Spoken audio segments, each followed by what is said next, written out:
नमस्कार। आज की इस गहन चर्चा में हम एक बहुत ही दिलचस्प विषय पर बात करने वाले हैं। एक ऐसा विषय जो सीधे तौर पर वित्तीय सुरक्षा और भविष्य के सपनों से जुड़ा है। हाँ, बिल्कुल।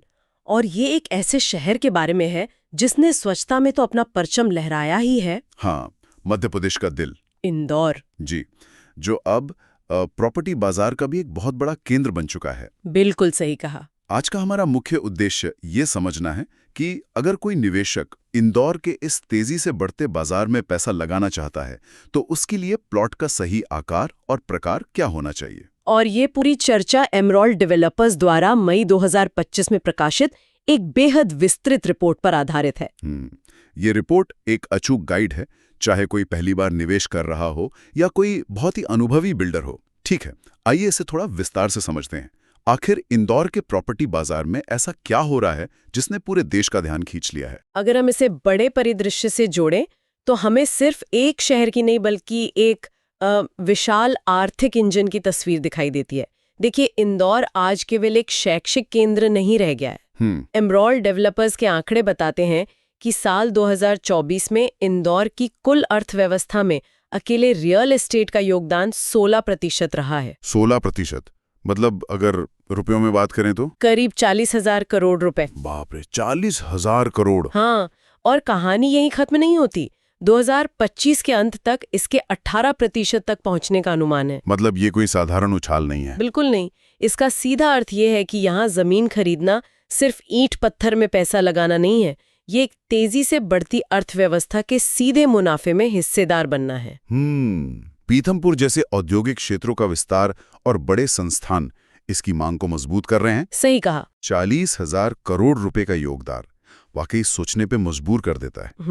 लेकिन जब कोई आम इंसान अपनी बचत लेकर बाजार में उतरता है तो सबसे पहला सवाल यही आता है कि शुरुआत कहाँ से करें, कौन सा प्लॉट खरीदे। ये एक बहुत ही आम उलझन है। हाँ, और हमारी रिपोर्ट के अनुसार इस पहेली को सुलझाने की पहली चाबी प्लॉट के आकार को समझना है।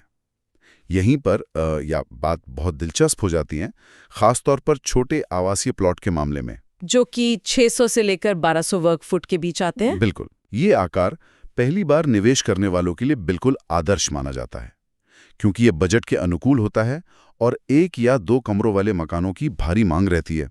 ये जो डर की बात होती है ना कि पैसा फंस तो नहीं जाएगा। हाँ, लिक्विडिटी का डर। बिल्कुल। इस छोटे आकार के प्लॉट की सबसे बड़ी खूबी ही इसकी बाजार में आसानी से बिकने की क्षमता है। ग्राहक हमेशा मौजूद रहते हैं। बेचने के लिए महीनों इंतजार नहीं करना पड़ता। जी, अगर हम डेटा देखें तो परिणाम चौंकाने वाले हैं। राव इलाके को ही ले लीजिए। राव में क्या स्थिति है? पिछले 3 वर्षों में वहां छोटे प्लॉट की कीमतों में 119% की वृद्धि हुई है। दरें अब 4,200 रुपए प्रति वर्ग फुट तक पहुंच गई हैं। 119%? और उज्जैन रोड के आसपास तो ये वृद्धि 122% रही है। ये हवाई बात नहीं है, ये जमीनी हकीकत है। 122% का उछाल सुनकर आंखें चौंधिया जाती हैं।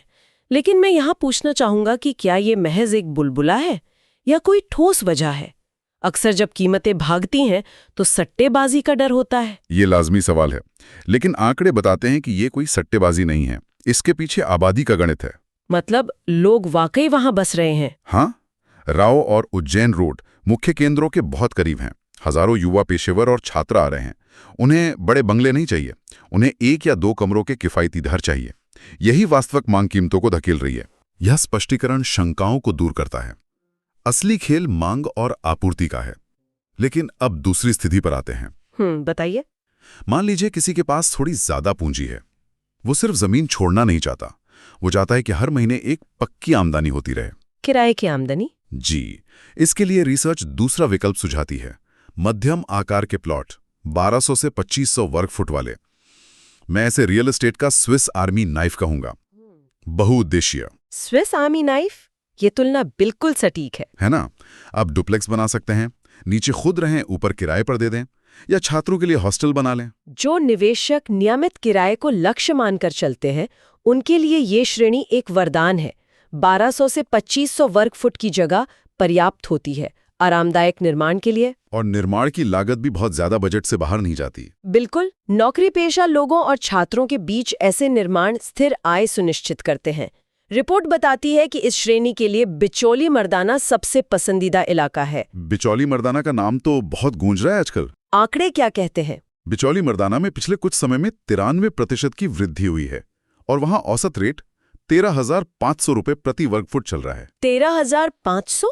हाँ, इसके अलावा निपानिया भी एक ऐसा क्षेत्र है जहां आधुनिक विकास के कारण भारी मांग है। अच्छे स्कूल, अस्पताल और बाजार मौजूद हैं। अगर कोई 2500 वर्ग फुट लेता है 13,500 के रेट से, तो ये करोड़ों का निवेश है। ये साफ बताता है कि ये इलाके कितने प्रीमियम हो चुके हैं। बिल्कुल, ये लागत और मुनाफे का बेहतरीन संतुलन है। लेकिन अब उन निवेशकों की बात करते हैं जिनका नजरिया और जेब दोनों बहुत बड़े हैं, जो शहर के नक्शे पर छाप छोड़ना चाहते हैं। तीसरी श्रेणी है बड़े आवासीय या व्यावसायिक प्लॉट। 2500 से लेकर 5000 वर्ग फुट या उससे भी बड़े। हाँ, बड़े बिल्डर्स के नजरिए से देखें तो शॉपिंग कॉम्प्लेक्स, मॉल या लग्जरी विला बनाने की असीम संभावनाएं हैं। यहाँ जो बात सबसे आकर्षक है वो ये है कि ये निवेश सिर्फ ढांचा खड़ा करने के लिए नहीं है, ये पूरे इलाके का भविष्य तय करते हैं। एक बड़ा कॉम्प्लेक्स बनता है तो पूरे बाजार की कीमत बढ़ जाती है। सही कहा, प्राइम लोकेशंस पर बड़े प्लॉट उच्च रिटर्न की गारंटी लाते हैं, बड़े अवसर मिलते हैं साझेदारी करने के। अगर रणनीतिक जगहों की बात करें तो रिपोर्ट में सुपर कॉरिडोर का नाम सबसे ऊपर है। सुपर कॉरिडोर, ये तो मध्य प्रदेश के विकास का पर्याय बन गया है। वहां की हकीकत क्या है? हकीकत उम्मीदों से ज्यादा तेजी से बदल रही है। सुपर कॉरिडोर पर 115% का उछाल दर्ज किया गया है। और रेट क्या चल रहा है? लगभग 4,200 रुपए प्रति वर्ग फुट, और एबी बाईपास रोड पर 120% की वृद्धि दर्ज की गई है। बहुत बढ़िया। बड़े निवेश के लिए ये दोनों इलाके मुफीद हैं, क्योंकि बड़ी तकनीकी कंपनियां आ रही हैं और बुनियादी ढांचे पर बहुत पैसा लगाया जा रहा है। 120% का उछाल साबित करता है कि बड़ी पूंजी वालों के लिए यही सही जगह है। यहां तक तो हमने शहर की भागदौड़ और व्यवसाय की इमारतों की बात की। अब एक बिल्कुल अलग दुनिया की बात करते हैं। सुकून भरी जीवन शैली की तलाश। बिल्कुल, कंक्रीट के जंगल से दूर। चौथी श्रेणी है कृषि और फार्म हाउस प्लॉट। 5000 वर्ग फुट या कई एकड़ में फैली जमीन। मुझे व्यक्तिगत रूप से ये हिस्सा पढ़कर बहुत उत्साह हुआ। ये सिर्फ वित्तीय फैसला नहीं है। हाँ, ये जीवन शैली का निवेश है। ऑर्गेनिक फार्मिंग करना, वीकेंड बिताना, जहाँ शहर का कोई शोरगुल ना हो। बिल्कुल, प्रकृति के करीब रहने का मौका। और मजेदार बात यह है कि इस सुकून के साथ एक सुरक्षित मुनाफा भी जुड़ा है। वित्तीय दृष्टिकोण से ये एक मास्टर स्ट्रोक हो सकता है, लंबी अवधि में पूंजी को कई गुना बढ़ाने के लिए। हाँ, सबसे समझदारी भरा विकल्प, क्योंकि कृषि भूमि शहर की जमीनों के मुकाबले काफी सस्ती होती है, कम पूंजी में बड़ा हिस्सा मिल जाता है। और असली जादू तब होता है जब शहर का विस्तार होता है। एकदम सही पकड़ा आपने। अगर सही समय पर सरकारी अनुमतियां मिल जाए तो इस कृषि भूमि को व्यावसायिक या आवासीय उपयोग के लिए बदला जा सकता है। मतलब जमीन को कन्वर्ट करा लेना। जी, इस एक सरकारी मंजूरी से कीमत रातों रात कई गुना बढ़ जाती है। ये तो किसी खजारे की चाबी जैसी बात हो गई। क्या रिपोर्ट में ऐसी जगहों का जिक्र है जहां ये संभावनाएं सबसे मजबूत हैं? हाँ, रिपोर्ट में 2 खास इलाकों का उल्लेख है। पहला है कनाडिया रोड, फार्म हाउस के लिए। जी, हरियाली और सड़कों के कारण ये आलीशान फार्म हाउस बनाने के लिए बेहतरीन है। दूसरा है सामवेर रोड। सामवेर रोड का क्या महत्व है? ये औद्योगिक परिसरों के बहुत पास है।